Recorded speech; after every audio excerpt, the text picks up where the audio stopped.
We work on Excel every day. There are so many things that can be done on Excel, there are so many topics that can be learned. But here are some basic topics that everyone must know. For example, formatting, sorting, formulas, pivots, charts, and so much more. So in this video, we are going to talk about some useful Excel topics that everyone must know in just 40 minutes. Hi, my name is Ayushi Jain and welcome to WS Cube Tech channel. Let's get started with our video.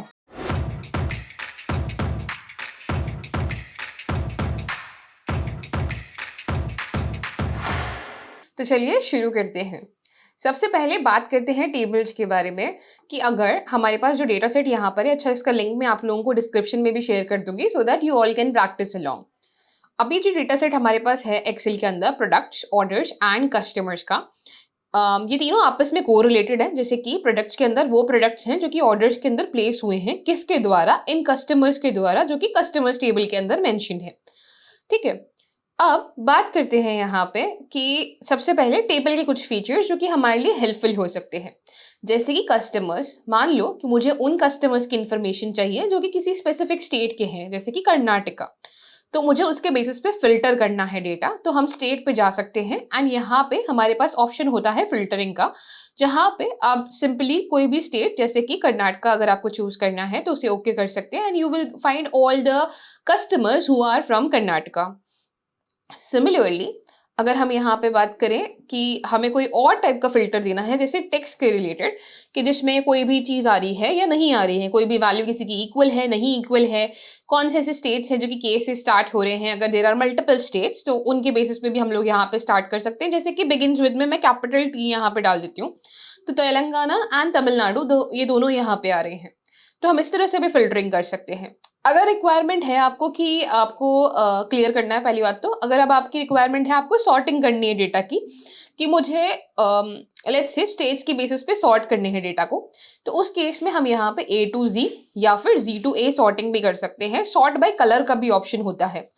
Custom sort के अंदर अगर हम जाते हैं तो यहाँ पे हमारे पास ऑप्शंस हैं जहाँ पे आप मल्टीपल वैल्यूज की बेसिस पे, मल्टीपल कॉलम्स के बेसिस पे सॉर्टिंग कर सकते हो। जैसे कि पहला स्टेट हो गया, फिर स्टेट में सॉर्टिंग मैं चाहती हूँ सिटीज के बेसिस पे, जैसे कि यहाँ पे हम लिखेंगे सिटी और सिटी होनी चाहिए डिसेंडिंग। अगर हम इसको ओके करते हैं तो पहले दिल्ली आ रहा है, दिल्ली के अंदर भी दिल्ली लिखा है। गुजरात में पहले सूरत है, उसके बाद गुजरात में अहमदाबाद है, तो डिसेंडिंग ऑर्डर यहाँ पे आ रहा है। हम देख पा रहे हैं कि केसेस के अंदर इनकंसिस्टेंसीज है, बट उसको भी फॉर्मूला पार्ट में चेक करेंगे। तो इस तरह से आप मल्टी लेवल सॉर्टिंग भी कर सकते हो कि पहला सॉर्टिंग हमारा हो रहा है स्टेट के बेसिस पे और स्टेट के अंदर सिटीज के बेसिस पे डिसेंडिंग ऑर्डर हमारे पास आ रहा है। नाउ नेक्स्ट टॉपिक पे आगे बढ़ने से पहले, अगर आप हैं एक डेटा एंथुसियास्ट एंड ट्रांजिशन करना चाहते हैं into the field of data analytics, then join कीजिए WS क्यूब टेक का अपकमिंग कोहॉर्ट, जहां पे आप सीखेंगे from the industry experts and काम करेंगे on the industry based projects. तो अगर आप इस कोहॉर्ट को ज्वाइन करना चाहते हैं then the link is in our description, check it out now. इसी के अलावा वेदर आपको कोई भी वैल्यूज हाईलाइट करनी हो या कोई भी चीज टॉप 5 बॉटम 5 के बेसिस पे दिखानी हो, जैसे ऑर्डर्स में चलते हैं, क्वांटिटी की बेसिस पे मुझे कोई वैल्यू दिखानी है या कैंसिल्ड ऑर्डर्स को मुझे हाईलाइट करना है, तो मैं क्या करूंगी, इस टेबल के अंदर कंडीशनल फॉर्मेटिंग चूज करूंगी एंड इसी के अंदर हमारे पास हाईलाइट है। हाईलाइट के अंदर हमें कैंसिल्ड वैल्यूज को हाईलाइट करना है, तो अ टेक्स्ट दैट कंटेन और इक्वल टू भी लिख सकते हो आप डायरेक्टली कि कैंसिल्ड अगर मैं यहाँ पे चाहती हूँ तो जहां जहां कैंसिल्ड है वो रेड कलर से हाईलाइट हो जाएगा कि कौन कौन से ऑर्डर्स हैं जो कि कैंसिल हुए हैं। तो इस तरह से कंडीशनल फॉर्मेटिंग को भी आप लोग यूटिलाइज कर सकते हैं। कंडीशनल फॉर्मेटिंग में काफी सारी चीजें होती हैं, आपको top values bottom values highlight करनी है या फिर टॉप 10% बॉटम 10% हाईलाइट करना है, डेटा बार्स लगाने हैं आपके डेटा के ऊपर, जैसे क्वांटिटी है मान लो, अभी हम लगाएंगे नहीं बट आपको दिखा देती हूँ मैं कि क्वांटिटी है, क्वांटिटी में हमें अगर डेटा बार्स देने हैं तो हम यहाँ पे डेटा बार्स बना सकते हैं। जैसे कि अगर मैं इस पे चूज करती हूँ तो हाईएस्ट बार हमारा 5 पे होगा और 5 के रिस्पेक्ट में अदर बार्स क्रिएट होंगे। Ctrl+Z कर देती हूँ इसको मैं। तो ये हुआ कंडीशनल फॉर्मेटिंग। ये कुछ बेसिक टेबल्स के हमारे पास ऑप्शंस होते हैं जो कि आप टेबल्स का यूज करते हुए वेदर कंडीशनल फॉर्मेटिंग लगानी हो, सॉर्टिंग करनी हो या फिल्टरिंग करनी हो, उनका यूज कर सकती हो। इसी के साथ साथ फॉर्मूलाज भी डिस्कस कर लेते हैं। जैसे कि अगर हम प्रोडक्ट्स टेबल में चलते हैं तो हमारे पास प्रोडक्ट्स के नेम लिखे हुए हैं, कैटेगरी है, प्राइस है, रेटिंग है, फ़ोन नंबर्स हैं। सॉरी, नंबर ऑफ पीपल जिन लोगों ने रेटिंग दी है वो है। ऑर्डर्स में कुछ खास यहाँ पे है नहीं। सबसे पहले कस्टमर्स से आते हैं। कस्टमर्स में हमें दिख रहा है कि एक तो सबसे पहली चीज़ तो सिटी हमारे पास जो है it is in inconsistent cases. तो इस केस में मैं यहाँ पे कंट्रोल शिफ्ट प्लस दबाती हूँ स्टेट के पास में। यहाँ पे इज इक्वल टू हम प्रॉपर केस दे सकते हैं। ठीक है, तो प्रॉपर केस का यूज किया जाता है जहां पे आप फर्स्ट लेटर को कैपिटलाइज करना चाहते हो। इसे मैं एंटर करूंगी तो फर्स्ट लेटर यहाँ पे कैपिटलाइज हो जाएगा, be it Surat, be it Delhi, be it Ahmedabad as well. अब प्रॉब्लम ये है कि अगर मैं सिटी को हटा दूं, कंट्रोल माइनस शॉर्टकट है, तो अगर मैं सिटी को हटा दूं तो रेफरेंस एरर आ जाएगा। तो अब इस केस में क्या करेंगे कि जहां पे हमारे पास फॉर्मूला लिखा है, फॉर्मूला की जगह पे वैल्यूज चाहिए, तो वैल्यूज को मैं यहाँ पे कॉपी कर लेती हूँ एंड इसी के बाद राइट क्लिक करेंगे इसी सेक्शन में और पेस्ट एज वैल्यूज करेंगे। और भी अदर ऑप्शंस होते हैं किस तरह से पेस्ट करना है, हम वैल्यूज की तरह पेस्ट करेंगे। वैल्यूज पेस्ट करती है, अब आप देखेंगे बिहाइंड द सेल अब फॉर्मूला नहीं है। अब मैं इसको हटा सकती हूँ और इस कॉलम को सिटी नेम दे सकती हूँ। तो सिलेक्ट ऑल करके हम लोग सिटी यहाँ पे पास करेंगे तो ये सिटी हो जाएगा, ये स्टेट हो जाएगा। एक चीज और देख पा रहे हैं हम लोग कि ऑपरेटिंग सिस्टम में सैमसंग लिखा है जो कि iOS बिल्कुल नहीं है। सिर्फ Apple phones are iOS, rest of them are Android. तो ऑपरेटिंग सिस्टम को फिक्स करते हैं, है ना। यहाँ पे एक नया कॉलम क्रिएट करते हैं ऑपरेटिंग सिस्टम नाम से। ऑपरेटिंग सिस्टम नाम से हमने ये कॉलम कॉल कर लिया। अब इसके बाद हमें यहाँ पे क्या करना है, is equal to if condition देनी है। इफ के अंदर लॉजिक क्या होगा कि अगर ये जो कॉरेस्पॉन्डिंग वैल्यू है आपकी, ये value is equal to Apple, okay, तो उस केस में हमारे पास iOS लिखा हुआ आए, अदरवाइज एंड्रॉइड लिखा हुआ आए। शायद हमने इज इक्वल टू नहीं दिया है तो मैं इज इक्वल टू वापस दे देती हूँ। हाँ, अदरवाइज फॉल्स में वैल्यू हमारे पास आएगी एंड्रॉइड। इसे भी मैं डबल कोट्स लगा के क्लोज कर देती हूँ, एंटर प्रेस करेंगे तो will have all our values here. तो इस तरह से हम लोग ऑपरेटिंग सिस्टम भी कॉल कर सकते हैं। फर्स्ट नेम लास्ट नेम में भी अगर कहीं पे इनकंसिस्टेंसीज हैं आप उसको भी कर सकते हो। अच्छा, कॉन्कैटिनेट कर सकते हैं ना, सबसे बेस्ट हमारे पास ऑप्शन है। तो कंट्रोल शिफ्ट प्लस करते हैं, यहाँ पे is equal to concat function का मैं यूज करूंगी। हो सकता है कि कहीं ना कहीं हमारे पास वाइट स्पेसेस हो डेटा के अंदर, तो ट्रिम फंक्शन भी आप यूज कर लीजिए साथ साथ, कि हमें यहाँ पे यूज करना है ट्रिम फंक्शन। ट्रिम का काम होता है टू रिमूव वाइट स्पेसेस। तो ट्रिम में हम लोग पहले फर्स्ट नेम पास कर सकते हैं जो कि है हमारा C2 के अंदर, कॉमा, फिर लास्ट नेम पास कर सकते हैं।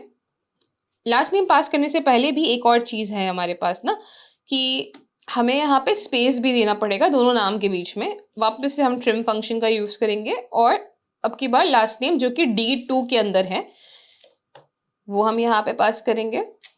ट्रिम को क्लोज करना भी ज़रूरी है, तो let's close both the TRIMS here. ठीक है, ये ट्रिम हुआ। अब इसको क्लोज करते हैं, प्रेस करते हैं एंटर। तो आप नोटिस करेंगे कि आपके पास जो first name and last names हैं वो यहाँ पे इजीली निकल के आ चुके हैं। अब अगेन द सेम मेथड हम यहाँ पे यूज कर सकते हैं, control shift down, copy, right click, paste as values. तो इस तरह से हमारे पास पीछे का फॉर्मूला नहीं रहेगा, सिर्फ वैल्यूज रह जाएगी।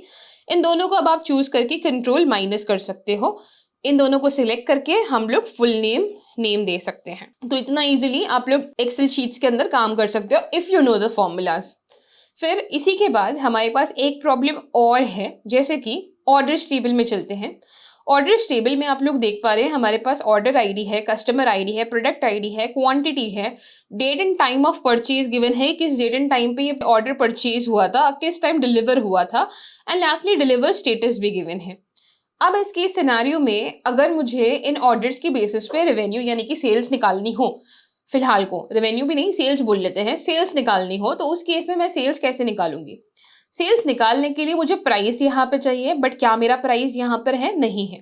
प्रोडक्ट्स के अंदर जरूर मेरा प्राइस रखा हुआ है हर पर्टिकुलर प्रोडक्ट का, B it Apple watch, MI charger और iPhone 13, सभी का हमारे पास प्राइसेस गिवन है। इस केस में हम यहाँ पे प्राइस लाने के लिए क्या करेंगे, हम लोग वी लुकअप का भी यूज कर सकते हैं, इंडेक्स मैच का भी यूज कर सकते हैं, एक्स लुकअप का भी यूज कर सकते हैं। तो मैं वी लुकअप भी आपको बता दूंगी और एक्स लुकअप भी आपको बता दूंगी, ताकि जिन लोगों के पास एक्स लुकअप नहीं है वो लोग वी लुकअप का यूज कर सकें। X lookup 2021 and onwards version के अंदर है। करंटली आई एम यूजिंग 365, तो मेरे पास ये है। अगर आप लोगों के पास नहीं है तो आप लोग वी लुकअप को भी यूटिलाइज कर सकते हो। उससे पहले आपके मन में एक और थॉट आ सकता है यहाँ पे, विच इज कि why we are not using power query editor. Yes, we can definitely use power query editor, और उसके रेफरेंस के लिए आप हमारे ही चैनल पे दी गई एक वीडियो चेकआउट कर सकते हो, that how you can clean your data using power query editor. But इस वीडियो में मैं एंटायरली जो एक्सेल के अंदर फॉर्मूलाज हैं या टेबल्स हैं, पिवट टेबल्स, चार्ट्स, इनको मैं ब्रीफली डिस्कस करने वाली हूँ। तो that's why we are not jumping towards power query editor. तो फॉर्मूला की यहाँ पे बात करते हैं। सबसे पहले बात करते हैं वी लुकअप के बारे में। देखो, वी लुकअप का यूज किया जाता है कोई भी वैल्यू के रेफरेंस में उसकी कोई भी अदर वैल्यू ढूंढना। जैसे कि प्रोडक्ट आईडी की रेफरेंस में मैं प्राइस ढूंढना चाहती हूँ। अब चाहे मैं इसी टेबल में ढूंढना चाहूँ या किसी और टेबल से भी लेके आना चाहूँ, मैं इजीली वी लुकअप का यूज कर सकती हूँ। कैसे, उसको देख लेते हैं। यहाँ पे हमें यूज करना है वी लुकअप। ठीक है, लुकअप वैल्यू मेरी क्या है, इस प्रोडक्ट आईडी के बेसिस पे मुझे प्राइस लाना है। ये प्रोडक्ट आईडी मुझे किस टेबल के अंदर मिलेगी जहां से मुझे वैल्यू लानी है, ये मिलेगी प्रोडक्ट टेबल के अंदर। तो हम यहाँ प्रोडक्ट टेबल में चलते हैं और इस पूरी प्रोडक्ट टेबल को चूज करते हैं, कॉमा। उसके बाद ये है कि कॉलम इंडेक्स कौन सा है। तो अगर हम प्राइस की बात कर रहे हैं तो फर्स्ट अगर प्रोडक्ट आईडी है, सेकंड प्रोडक्ट नेम है, थर्ड कैटेगरी है, तो फोर्थ नंबर पे हमारे पास प्राइस है, कॉमा। क्या आपको एग्जैक्ट मैच चाहिए या फिर अप्रोक्सीमेट मैच चाहिए? तो मुझे एग्जैक्ट मैच यहाँ पे चाहिए। क्लोज करते हैं, एंटर प्रेस करते हैं। आप देखेंगे हमारे पास कुछ प्राइसेस निकल के आए हैं यहाँ पे, but are they the actual prices? कोई से भी वैल्यू चेक कर लो। जैसे कि प्रोडक्ट आईडी 2 देख लेते हैं। 2 का प्राइस यहाँ पे कितना है, 19,838। सो सेकंड पे हमारे पास एमआई चार्जर है जिसका प्राइस है 19,838। सो यू कैन सी कि हमारे पास एग्जैक्ट सेम वैल्यूज निकल के आ पा रही हैं विद वी लुकअप। तो ये हुआ हमारा प्राइसेस का कॉलम यूजिंग वी लुकअप। अब जिन लोगों के पास एक्स लुकअप है उनके लिए और आसान काम हो गया। उनको सिर्फ एक्स लुकअप यूज करना है इस तरह से। लुकअप वैल्यू क्या है, लुकअप वैल्यू आपकी प्रोडक्ट आईडी है। ठीक है, इसके बेसिस पे प्राइस लाना है ना, क्योंकि अब लुकअप एरे क्या है, प्रोडक्ट आईडी में चलते हैं, ये पूरा कॉलम चूज करेंगे, कॉमा। एक्चुअली लुकअप एरे ये नहीं है, लुकअप एरे मिलेगा हमारी प्रोडक्ट टेबल के अंदर। तो प्रोडक्ट टेबल की प्रोडक्ट आईडी हमारा लुकअप एरे है, कॉमा। अब रिटर्न एरे क्या है, रिटर्न है हमारी प्राइसेस। सो क्लोज करते हैं and let's press enter. You will notice कि जो वेरी सेम प्राइसेस हमें वी लुकअप से मिले हैं वो सेम टू सेम प्राइसेस हमें एक्स लुकअप से भी रिसीव हो रहे हैं। So this is how we can utilize either V lookup और even X lookup. Index match भी यूज कर सकते हो, ठीक है, but as of now requirement नहीं है इंडेक्स मैच की, तो हम वी लुकअप या फिर एक्स लुकअप का यूज करके प्राइसेस ला सकते हैं। अब जो भी आपको मेथड कंफर्टेबल है वो मेथड आप यूज कर सकते हैं। अगर आपके पास वी लुकअप है, एक्स लुकअप है, तो एक्स लुकअप यूज कीजिए, इजी है, कंपेरेटिवली फास्टर भी होता है। अदरवाइज आप वी लुकअप का भी यूज कर सकते हैं जिनके पास एक्स लुकअप नहीं है। फिलहाल को मैं कंट्रोल माइनस करके ये वैल्यूज यहाँ से हटा रही हूँ, कंट्रोल शिफ्ट डाउन करके कॉपी करके इसको भी मैं यहाँ पे पेस्ट कर देती हूँ एज वैल्यूज।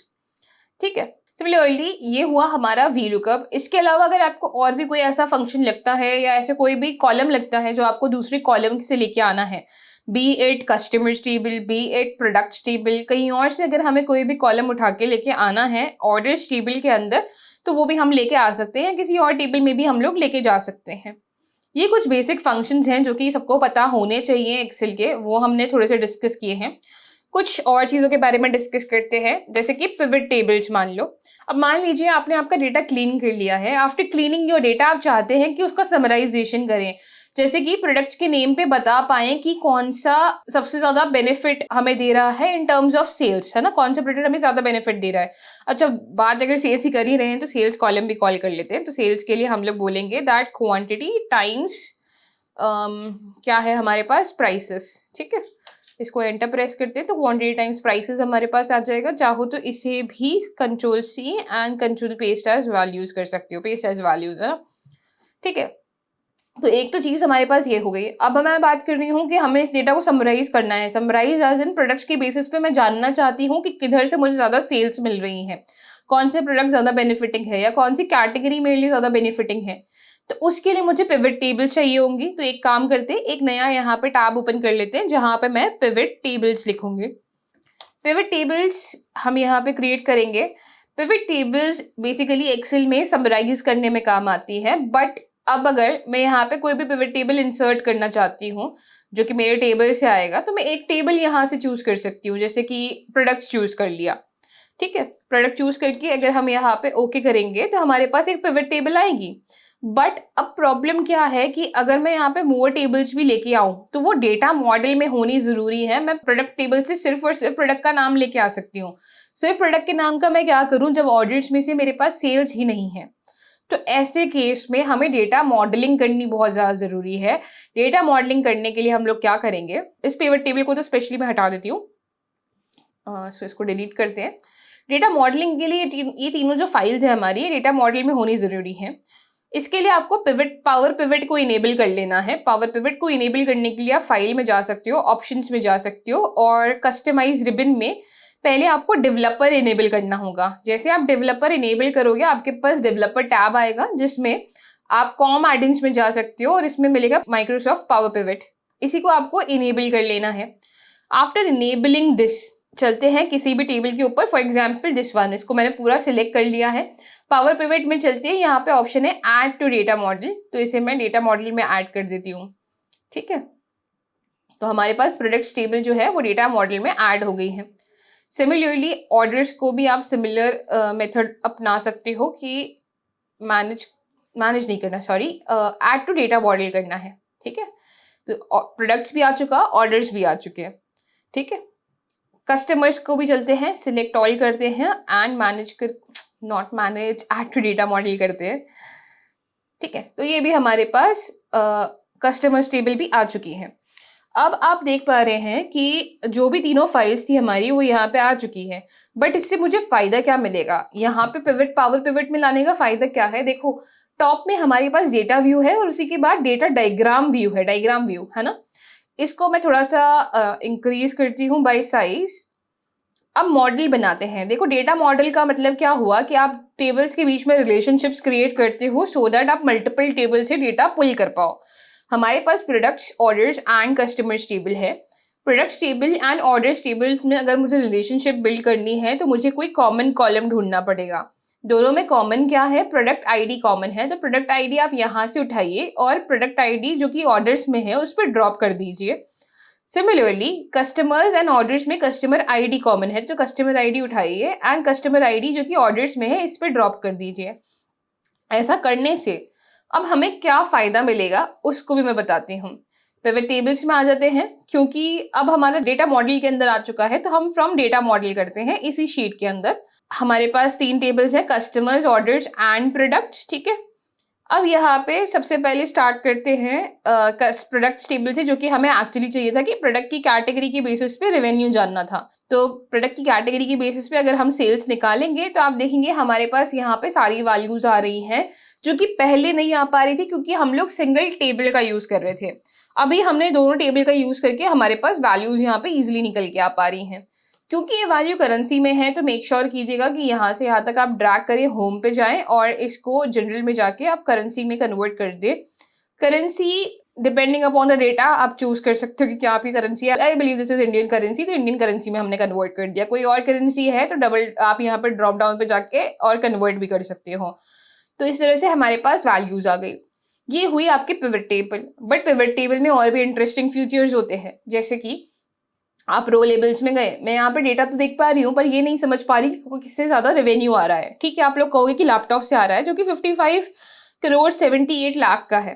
बट अगर मैं इस ड्रॉप डाउन पे क्लिक करूं और सॉर्टिंग पे जाऊं, तो या तो ये ए टू जी सॉर्ट करेगा जो कि रो लेबल्स को कर रहा है, या फिर ये जी टू ए सॉर्ट करेगा जो कि अगेन रो लेबल्स को ही कर रहा है। सम ऑफ सेल्स के बेसिस पे सॉर्टिंग नहीं दे रहा। आप चाहते हो कि इसके बेसिस पे सॉर्टिंग मिले तो आप मोर सॉर्ट ऑप्शंस पे जा सकते हो और यहीं पे ऑप्शन है कि हमें डिसेंडिंग तो देना है बट कैटेगरी नहीं, सम ऑफ सेल्स के बेसिस पे। इसे ओके करेंगे तो अब ये डिसेंडिंग में होगा और सबसे टॉप में हमारे पास laptop, then mobile, then headphones, tablet, accessories and और बाकी सारी चीजें आ जाएंगी। तो इस तरह से हम लोग पिवट टेबल क्रिएट कर सकते हैं, जो कि हम अपने अकॉर्डिंगली अरेंज कर सकते हैं, वेदर इन असेंडिंग और डिसेंडिंग। आप चाहो तो इसमें भी टॉप 3, टॉप 4, टॉप 5 निकाल सकते हो। जैसे कि अगर मैं प्रोडक्ट्स में जाऊं, एक पिवट टेबल और बना लेते हैं क्विकली, यहाँ पे इसी की कॉपी कर लेते हैं and this time instead of category मैं प्रोडक्ट्स में जाके प्रोडक्ट नेम ड्रॉप कर देती हूँ। तो let's drop product name instead अब मैं चाहती हूँ कि टॉप 3 नेम्स निकल के आ जाए मेरे पास बेस्ड ऑन सेल्स। तो हम क्या करेंगे, ड्रॉप डाउन पे जाएंगे एंड यहाँ पे है वैल्यू फिल्टर। लेबल नहीं फिल्टर करना है, उसकी जो वैल्यू है उसको फिल्टर करना है। तो वैल्यू फिल्टर्स में जाएंगे एंड टॉप 10 की जगह पे will be choosing top 3 may be. And if you click on okay here, तो based on top 3 values we have the products जो कि सबसे ज्यादा रेवेन्यू दे रहे हैं, MacBook Air, OnePlus 9 and Sony headphones. तो इस तरह से हमारे पास रेवेन्यू के बेसिस पे टॉप 3 प्रोडक्ट्स निकल के आ गए with the help of pivot tables. Pivot tables में एक चीज और बहुत अच्छी है कि अगर आपने चार्ट्स की बारी तो आती ही है, बट बिना चार्ट के अगर आपको ऐसा व्यू चाहिए जहां पे आपको पता चले कि हर कैटेगरी ग्रैंड टोटल का कितना परसेंट है, तो उस केस में हम लोग कर सकते हैं यहाँ पे पिवट टेबल पे वैल्यू फील्ड सेटिंग्स में चेंजेस, जहां पे एक है समराइज वैल्यू बाय, यानी कि अभी तो हम लोग सेल्स निकाल रहे हैं, सम ऑफ सेल्स निकाल रहे हैं, इसलिए सम यूज किया, वरना काउंट, एवरेज, मैक्सिमम, मिनिमम, ये भी ऑप्शन है हमारे पास। सेकेंड ऑप्शन हमारे पास आता है शो वैल्यूज एज का, कि ये जो वैल्यूज है किसके रिप्रेजेंटेशन में दिखानी है, ये हमें दिखानी है परसेंट ऑफ ग्रैंड टोटल। इसको अगर मैं ओके करती हूँ, अच्छा मैंने गलत पिवट चूज कर ली है, so sorry guys, will repeat the step once again and हम यहाँ पे वैल्यू फील्ड सेटिंग्स में चलते हैं, इसे परसेंट ऑफ ग्रैंड टोटल बोलेंगे, ओके करेंगे and now you will see कि लैपटॉप का जो रेवेन्यू है वो टोटल रेवेन्यू में 31.51% कॉन्ट्रीब्यूट कर रहा है, मोबाइल अप्रोक्सीमेटली 15% कॉन्ट्रीब्यूट कर रहे हैं, हेडफोन्स अप्रोक्सीमेटली 11% कॉन्ट्रीब्यूट कर रहे हैं। बेस्ड ऑन दी परसेंटेज हमारे पास वैल्यूज निकल के आ रही है, जैसे कि केबल में 0.46 है, अब वो केबल्स भी तो है ना, आप मैकबुक एयर को कंपेयर करोगे किसी केबल के साथ तो ऑब्वियसली रेवेन्यू में काफी सारा डिफरेंस आएगा, इसलिए it is 0.46 but at the same time a laptop is 31% here. ये हुई कुछ इंपॉर्टेंट चीजें पिवट्स के बारे में। नाउ सिमिलरली अगर मुझे यहाँ पे एक नया कॉलम चाहिए, लेट्स से बात करते हैं कि मंथ के बेसिस पे I want to track the revenue.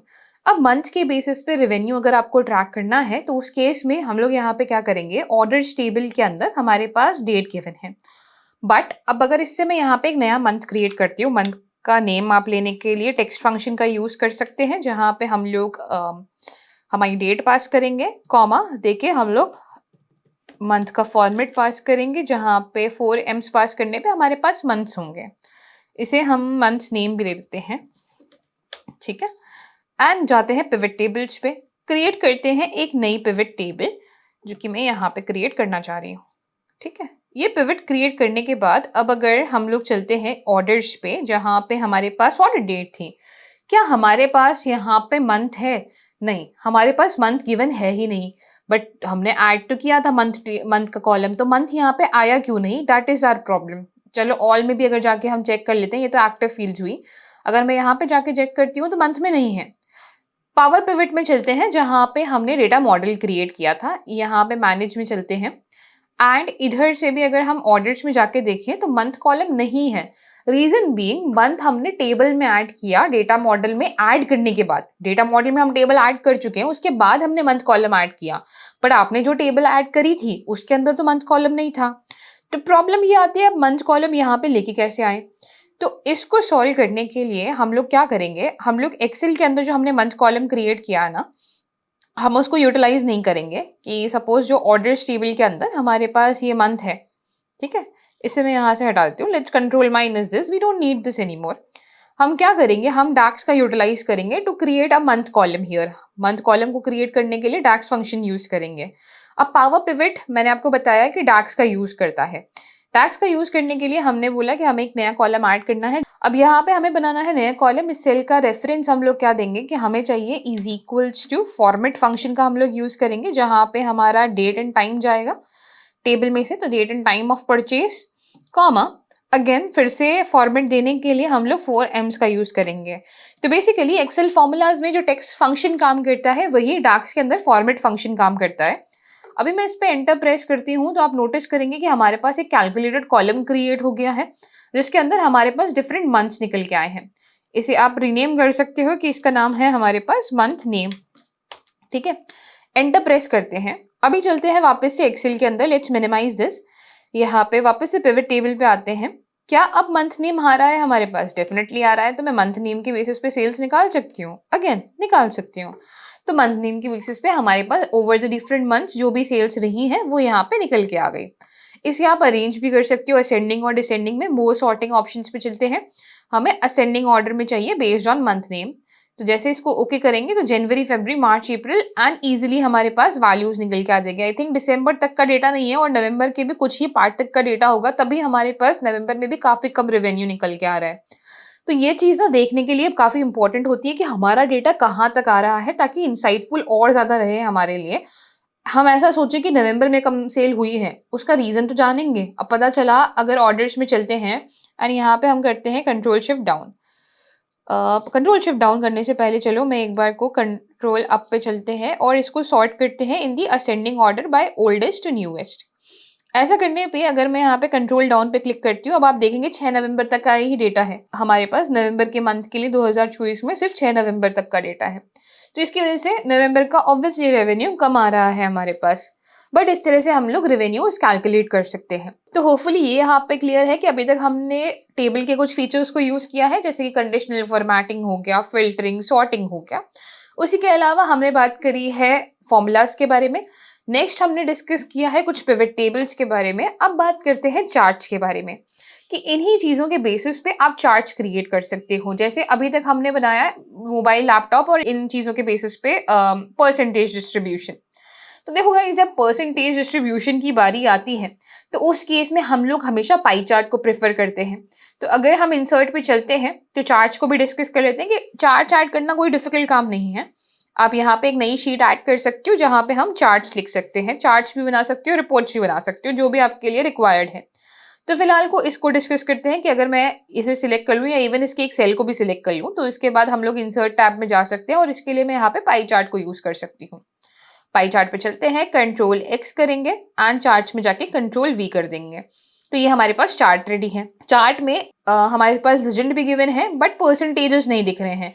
तो वो कैसे लेके आए? कंट्रोल+1 को चूज कीजिए। कंट्रोल+1 चूज करने पे आपके पास फॉर्मेटिंग का ऑप्शन आएगा, जहां पे आप स्लाइसेस को अगर चूज करते हो तो हमारे पास लेबल का ऑप्शन अभी तक नहीं आया है। ठीक है, एक बार प्लस पे क्लिक करते हैं और डेटा लेबल्स को इनेबल करते हैं। अच्छा, डेटा लेबल्स में ऑलरेडी हमारे पास परसेंटेज था तो इसलिए हमारे पास वैल्यूज आ रही हैं। ऑल्दो अगर कभी आपके पास ऐसा हो कि परसेंटेज में वैल्यू ना हो, डायरेक्ट आपकी रुपीज में वैल्यू हो या जिस भी फॉर्मेट में आपकी करेंसी है, तो उस केस में there is an option here जहां पे आप इसको ऑटोमेटिकली परसेंटेज में कन्वर्ट कर सकते हो। दूसरा एक यहाँ पे ऑप्शन है कि हमें इसको रखना कहाँ पे इन लेबल्स को, तो हम इसको आउटसाइड एंड पे रखेंगे। आउटसाइड एंड पे रखने पे इस तरह से हमारे पास वैल्यूज दिखाएंगी। आप चाहो तो इनसाइड भी रख सकते हो, आप चाहो तो आउटसाइड भी रख सकते हो, depending upon your choices. Inside में इसलिए नहीं रखना चाह रही, रीजन बीइंग कि काफी छुप जा रही है हमारी वैल्यूज अंदर रखने पे, since the colour is like this, है ना। कलर्स काफी सारे हैं और डार्क कलर्स हैं और ब्लैक की वजह से वो काफी छुप जा रहा है, तो इसलिए I am not keeping it inside. चाहो तो चार्ट का टाइटल डिफाइन कर सकते हो कि this would be nothing but sales distribution by category. I think these were are categories, product categories, तो हम ऐसे सेल्स डिस्ट्रीब्यूशन बाय कैटेगरी कर देते हैं। ठीक है, एक बार को चाहो तो चेक कर सकते हो कि हाँ ये कैटेगरीज ही थी हमारे पास, laptop, cable, mouse and all. ठीक है, तो ये कैटेगरीज में आ गया हमारे पास। सिमिलरली आप पिवट टेबल्स पे जा सकते हो और अगर आपको बार चार्ट बनाना है, आप जिस चार्ट के बेसिस पे बार चार्ट बनाना चाहते हो बार बना लो। फॉर एग्जांपल कैटेगरिकल डेटा है, टॉप 3 वैल्यूज है, तो इसके बेसिस पे हम लोग बार क्रिएट कर सकते हैं। Again control x and control we over here, जिसके बेसिस पे आपका एक बार चार्ट यहाँ पे रेडी होगा। फिर से पिवट्स पे चलते हैं। इस बार मैं चाहती हूँ कि लाइन चार्ट बनाना, क्योंकि मंथ्स के बेसिस पे मेरा डेटा है, तो ट्रेंड के लिए हम लोग लाइन चार्ट का यूज करेंगे। एंड अगर इसको भी हम लोग कंट्रोल एक्स करके चार्ट्स पे ले चलते हैं, कंट्रोल वी करते हैं, यहाँ नहीं यहाँ पे, तो इस तरह से हमारे पास एक थर्ड चार्ट भी रेडी होगा। आप चाहो तो इसे तीनों को साथ में भी अरेंज कर सकते हो, however you want to arrange them, you can arrange them accordingly. ठीक है, तो तीनों को हम यहाँ पे अरेंज कर देते हैं। सबसे पहले इसको भी डिस्कस कर लेते हैं कि यहाँ से लेजेंड हटा देंगे। टोटल पे चलते हैं and we can mention it top 3 products by sales, and the last one would be sales by month or sales over months.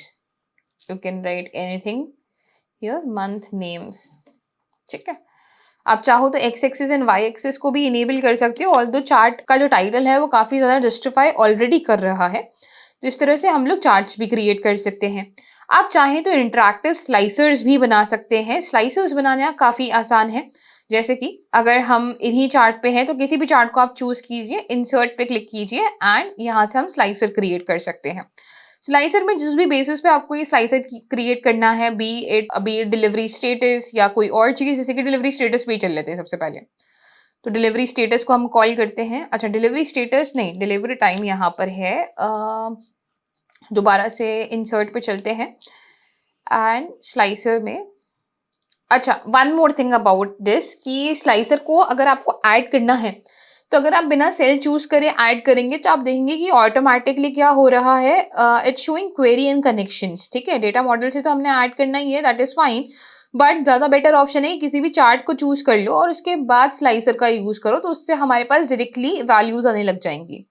अभी चलते हैं दोबारा से डिलीवरी स्टेटस के ऊपर, तो हमारे पास या तो कैंसल्ड है या फिर डिलीवर्ड है। इसे अगर मैं चूज करती हूँ कि I want to see the distribution of delivered products, तो उस तरह से हमारी वैल्यूज चेंज होगी। कैंसल्ड पे अलग वैल्यूज हमारे पास आ रही हैं। इसे मैं सबके साथ कनेक्ट करना चाहती हूँ, तो इसके लिए हम लोग राइट क्लिक करेंगे, रिपोर्ट कनेक्शंस पे जाएंगे एंड इस पे क्लिक करते हैं। तो अभी अगर मैं कैंसल्ड पे क्लिक करती हूँ तो कैंसल्ड में कौन सा प्रोडक्ट है जो कि सबसे ज़्यादा कैंसिल हुआ है, वो तीनों हमारे पास है। कौन सा प्रोडक्ट है जो कि सबसे ज़्यादा डिलीवर हुआ है, वो हमारे पास है। ओवर द मंथ्स हमारे पास सेल्स है, कैंसिल की भी हमारे पास ओवर द मंथ ट्रेंड है यहाँ पे। तो इस तरह से हम लोग समझ सकते हैं कि कब ज़्यादा कैंसिलेशंस हुए हैं, किस टाइप के प्रोडक्ट कैटेगरी के कैंसिलेशंस हुए हैं, कौन सा प्रोडक्ट ज़्यादा कैंसिल हुआ है। तो आप स्लाइसर्स का यूज़ करते हुए इंटरैक्टिव भी बना सकते हो अपनी रिपोर्ट को। सो ये कुछ इंपॉर्टेंट पार्ट्स थे आपके एक्सेल के अंदर डिफरेंट टॉपिक्स के बारे में। साथ ही साथ इसमें मैं एक चीज़ और ऐड ऑन करना चाहूँगी यहाँ पे कि अब जैसे हमने कुछ इंपॉर्टेंट चीज़ें डिस्कस करी है, टेबल की फॉर्मेटिंग से लेके formulas to pivot tables to charts, and साथ ही साथ डेटा मॉडल को भी डिस्कस किया ही है हमने यहाँ पे। तो एक चीज़ और मैं आपको बता देती हूँ कि अगर आपको अब ये शीट किसी के साथ शेयर करनी है बट यू डोंट वांट कि कोई भी आपके डेटा के साथ चेंजेस करे, पहली बात तो एक काम करते हैं कि कोई product orders and customers table को भी ना छेड़े, तो उसके लिए हम लोग इसको हाइड कर देते हैं। तो आप इन्हें हाइड भी कर सकते हो, you can just hide them, right click them, hide them. Unhide का भी वहीं से ही ऑप्शन है। तो अगर आप यहाँ पे अनहाइड पे क्लिक करोगे ना तो आपके पास अनहाइड होती जाएंगी आपकी टेबल्स। तो जो भी चीज़ आप दिखाना चाहते हो, लेट्स से मैं सिर्फ चार्ट्स दिखाना चाहती हूँ यहाँ पे, तो इसको भी मैं हाइड कर देती हूँ और मेरे पास सिर्फ यहाँ पे चार्ट्स रह जाएंगे। ऐसा नहीं है कि हाइड करने से कोई इंटरेक्टिविटी चेंज हो गई है, कि मैं कैंसिल पे क्लिक कर रही हूँ तो चेंज हो रहा है। हमारे पास पिवट से चीज़ें कनेक्टेड हैं। अब हम क्या कर सकते हैं, हम लोग इसे प्रोटेक्ट कर सकते हैं शीट को। उसके लिए हम लोग फॉर्मेट पे जा सकते हैं, प्रोटेक्ट शीट का हमारे पास ऑप्शन है। तो प्रोटेक्ट शीट में आप जो जो चीज़ चाहते हो कि कोई भी बंदा कर पाए, आप वो चीज़ यहाँ पे चूज कर सकते हो। फॉर नाउ अगर इसको एंटायरली प्रोटेक्ट कर देती हूँ। अच्छा, प्रोटेक्शन में एक चीज़ ध्यान रखना, आपका स्लाइसर भी नहीं मूव करेगा। उसके लिए हमें एक चीज़ एक्स्ट्रा करनी पड़ेगी, कि बिफोर प्रोटेक्टिंग मैं यहाँ पे कंट्रोल 1 प्रेस करती हूँ और इसकी प्रॉपर्टीज पे चलते हैं। यहाँ पे लॉक्ड, इसको मैं अनलॉक रखूंगी, ठीक है। एंड यहाँ पे डोंट मूव और साइज विद सेल्स तो रखते ही हैं, बट इसको अनलॉक रखेंगे, ठीक है।